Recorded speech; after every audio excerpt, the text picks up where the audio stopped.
Hello friends, welcome to my channel solving questions with Gauri ma'am. कल exam में आपकी याद है ना, डॉक्टर होमी बाबा बाल वैज्ञानिक कंपटीशन की सेकंड लेवल की एग्ज़ाम अभी कल है। तो काफ़ी सारा प्रिपरेशन हम लोग कर चुके हैं। आपने बहुत अच्छी पढ़ाई की है। आपके कमेंट से ही पता चल रहा है आप अच्छे से पढ़ रहे हो, और बहुत खुशी हो रही है मुझे इस चीज़ की। बहुत अच्छा बेटा, वेरी गुड। तो कमेंट सेक्शन के थ्रू आपने मुझे बायोटेक्नोलॉजी इस टॉपिक पर वीडियो बनाने के लिए कहा है, तो चलो इसके बारे में बात कर लेते हैं। बायोटेक्नोलॉजी, तो इस टॉपिक की शुरुआत होती है, ये हिरार्की हम जानते हैं, उससे सेल ऑर्गेनेलीड्स मिला के सेल बनता है। सेल, बहुत सारे सेल जब एक जगह है तो टिश्यू बनता है। That is a group of cell having the same origin, same structure and same function. तो that is tissue. फिर tissue एक जगह आके that forms organ, many organ can form organ system, और इस तरीके से organ system है तो वो body कहलाती है। ठीक है ना। तो इस तरीके से ये हिरार्की है। और बायोटेक्नोलॉजी में हम लोग टिश्यू के ऊपर काम करते हैं, सेल्स के ऊपर काम करते हैं, इसलिए हमने यहाँ टिश्यूज को हाईलाइट किया हुआ है, राइट। अब टिश्यूज की बात हो रही है तो दो टाइप्स में डिवाइड कर सकते हैं टिश्यूज को, simple tissue, complex tissue. Simple tissue उनके नाम के तरह, these are made up of only one type of cells, जैसे कि इपिथेलियल टिश्यूज है एनिमल्स में, मेरिस्टेमेटिक टिश्यू है प्लांट्स में। कॉम्प्लेक्स टिश्यू जो है वो एक से ज़्यादा टाइप के सेल से बने हुए हैं, जैसे ब्लड में WBC है, RBC है, प्लेटलेट्स है, तो ये अलग अलग तरीके के हैं, इसलिए it's a complex tissue. Xylem and phloem of plants, तो ये भी कॉम्प्लेक्स टिश्यू है, राइट। फिर देखो, there are 4 main types of animal tissues. ये एग्जाम्पल लिया हुआ है, image of course Maharashtra state board की 9th स्टैंडर्ड की टेक्स्ट बुक से ली हुई है। तो देखो, बाहर से देखो तो इपिथेलियल टिश्यू हमें दिखाई देते हैं, that's a outer most covering. कहीं भी किसी भी ऑर्गन के आउटर मोस्ट सेल जो है दैट आर इपिथेलियल टिश्यूज। इसके अलावा देखो ब्लड, ये RBC दिखाया है। फिर नर्वस टिश्यू होंगे ऑर्गन में, तो नर्वस टिश्यू जो है वो सेंस कंडक्ट करने का काम करेंगे, ऑर्डर्स देंगे उस ऑर्गन को उसके काम के हिसाब से। इसके अलावा कनेक्टिव टिश्यू है, जिसे हमने देखा ब्लड इसका एग्जाम्पल है। कनेक्टिव टिश्यू दो चीज़ों को कनेक्ट करेंगे।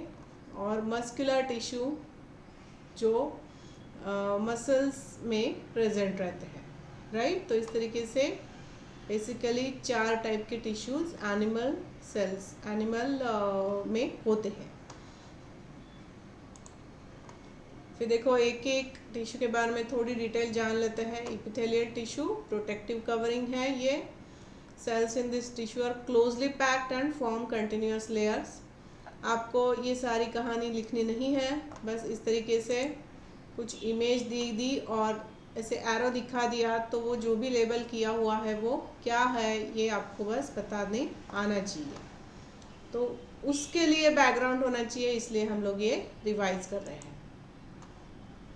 अब ये कहाँ प्रेजेंट है? स्किन में, mucus layer of mouth cavity, inner surface of blood vessel and walls of alveoli, lungs वाले, राइट। फिर देखो कनेक्टिव टिश्यू, जैसे हमने बात की, ये दो पार्ट्स को, बॉडी के दो पार्ट्स को ज्वाइन कर देंगे। सेल्स जो होंगे इसमें जो लूजली अरेंज्ड होंगे, और वो हो सकता है फ्लो कर रहे हैं, जैसे इसका एग्जांपल है ब्लड में सेल्स फ्लो करते हैं, so that are arranged with a ground substance in free spaces.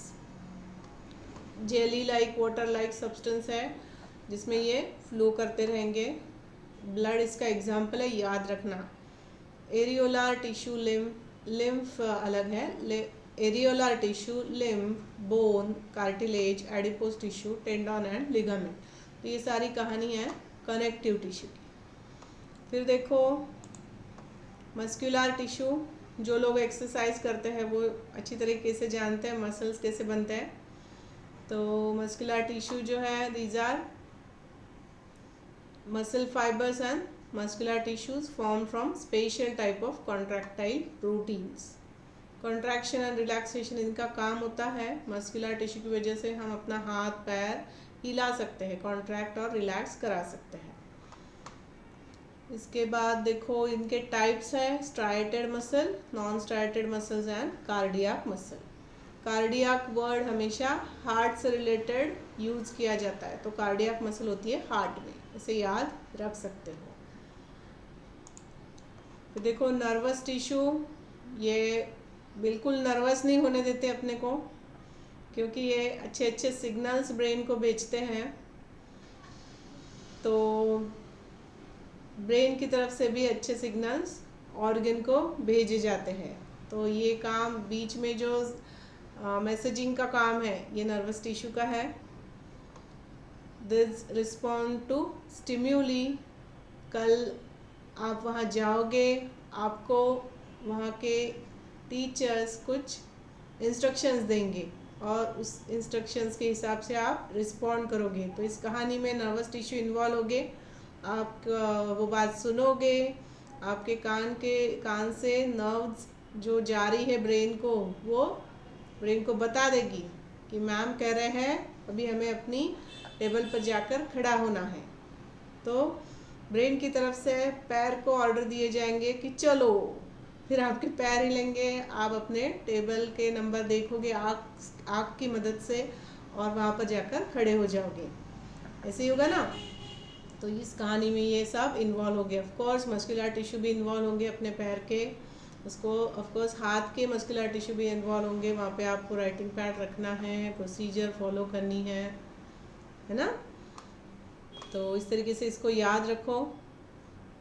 और ये टिश्यू जो है that are present in brain, spinal cord, और इसका पूरा नेटवर्क हमारी throughout the body present रहता है। उसके बाद बायोटेक्नोलॉजी की तरफ आते हैं। प्लांट टिश्यू के बारे में मैं इस वीडियो में बात नहीं कर रही हूँ, क्योंकि प्लांट टिश्यू के बारे में हम ऑलरेडी बात कर चुके हैं, तो उस टॉपिक को यहाँ मैंने स्किप किया हुआ है। हम लोग डायरेक्टली बायोटेक के बारे में बात कर रहे हैं। तो ये एक एडवांस टेक्नोलॉजी है, एडवांस डेवलपमेंट है साइंस की, जिससे यूज़ करके हम we can produce plants and animals bearing new characteristics in addition to their natural ones. Natural characteristics के अलावा हम कुछ और उसमें ऐड कर सकते हैं। जैसे कि क्रॉप की बात करो तो ड्रॉट रेजिस्टेंट क्रॉप्स बनाए जा सकते हैं, इंसेक्ट रेजिस्टेंट क्रॉप बनाए जा सकते हैं। इस तरीके से हम जेनेटिक लेवल पर अल्ट्रेशन करके नए वैरायटीज़ क्रिएट कर सकते हैं। तो ये सब क्रिएट करने की जो ब्रांच है बायोलॉजी की, दैट इज़ बायोटेक्नोलॉजी। ठीक है। अब इसमें जेनेटिक इंजीनियरिंग और टिश्यू कल्चर, इन दो टेक्निक का यूज़ होता है। जेनेटिक इंजीनियरिंग मतलब जो मैंने अभी बात की कि जेनेटिक लेवल पर चेंजेस करने हैं, सो डीएनए के लेवल पर, जेनेटिक लेवल मतलब डीएनए के लेवल पर चेंजेस कर देंगे, दैट इज़ जेनेटिक इंजीनियरिंग। और टिश्यू कल्चर मतलब जो टिश्यूज़ है वो आर्टिफिशियली हम लैब में ग्रो कर सकते हैं। प्लांट टिश्यू कल्चर की बात करें तो इवन एनिमल टिश्यूज़ भी ग्रो कर सकते हैं। So that is what tissue culture is. ठीक है। मतलब कि सेल लेवल में आप पहले चेंज करो, आपको जो चाहिए वो चेंजेस करो जेनेटिक लेवल पर, और फिर वो टिश्यू लैब में ग्रो करो, फिर वो जो प्लांट बढ़ेगा वो मॉडिफाइड हो जाएगा, right. So that is what genetically modified crops और जेनेटिकली मॉडिफाइड ऑर्गेनिजम्स, जीएमओ भी कहते हैं उनको। ये शॉर्ट फॉर्म का बहुत बोलबाला रहता है। अब देखो ये यूजेस याद रखो इसके, इस पर क्वेश्चन बन सकता है। कैश क्रॉप्स बना सकते हैं हम लोग, improve varieties of cash crops. फिर हमने बात की एनवायरमेंटल स्ट्रेसेस, ड्रॉट रेजिस्टेंस है, या फिर बहुत ज़्यादा पानी में सर्वाइव करने वाला वैक्सीन प्रोडक्शन कर सकते हैं हम इसे यूज़ करके। कॉन्जेनाइटल डिसीजेस, जो बाय बर्थ डिसीजेस हैं उनके डायग्नोसिस तो होना चाहिए एटलीस्ट, उसके लिए ये बायोटेक यूज़ करते हैं। Organ transplant, cancer research, production of artificial skin and cartilage, तो ये सब यूजर्स हैं। इसके बारे में आपकी थियोरी एग्ज़ाम में भी क्वेश्चन आने की पॉसिबिलिटी थी। और ये एग्जाम्पल्स बहुत फेवरेट होते हैं एग्जामिनर्स के, तो ये एग्जाम्पल्स भी याद रखो। High yielding varieties of genetically modified crops, banana, maize, rice, potato, soybean, tomato, cotton, apple, brinjal, papaya, beet, rose, tobacco, wheat. ठीक है, कमर्शियली जो लगता है जिससे प्रॉफिट होगा वैसी वैरायटी यहाँ पर यूज़ की जाती है। ये थोड़ा सी की बात, समझने वाली बात याद रखना। कौन सा भी रिसर्च आप करोगे तो उसका फ़ायदा क्या है ये देखा जाता है। ठीक है, फिर देखो पेस्ट रेजिस्टेंस जीन इंट्रोड्यूस किए गए हैं जेनेटिकली मॉडिफाइड क्रॉप्स में, तो उसमें ये याद रखना है आपको। मेज, उसका नाम मॉन 810 और मॉन 863। पोटैटो जो है उसका नाम है Amflora. Rice, golden rice. Soybean, Vistive gold. Tomato, Vaishali. Cotton, BT cotton.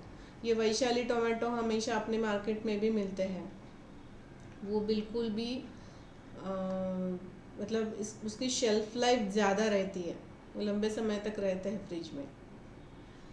तो ये वैशाली टोमेटो। इसके बाद ये भी हमने एक बार बात की थी, चिकन में लेयर्स और ब्रॉयलर्स होते हैं, ये डेवलप किए जाते हैं। लेयर्स मतलब चिकन रेज्ड फॉर एग्स, उनके नाम याद रखना, और ब्रॉयलर्स में भी चिकन रेज फॉर मीट, तो इनके भी नाम, इनके भी एग्जांपल्स याद रखना। राइट, तो चलो आपका प्रिपरेशन ऑलमोस्ट हो चुका है, बिल्कुल टेंशन फ्री कल एग्ज़ाम के लिए अपीयर होना है और रिलैक्स जाना है। आपको खा पी के जाना है, खाली पेट नहीं जाना है। ठीक है, क्योंकि वहाँ पर 3 घंटे खड़े रहना है, इतनी हमें आदत नहीं रहती है, और ऊपर से एग्ज़ाम का प्रेशर भी है। तो सबसे पहले जो इंस्ट्रूमेंट आप यूज़ करने जा रहे हो, आपकी बॉडी, तो उसको हेल्दी अच्छे से रखो। आज रात की पूरी नींद लेनी है सबने। ठीक है, चलो फिर, all the best, thanks for watching.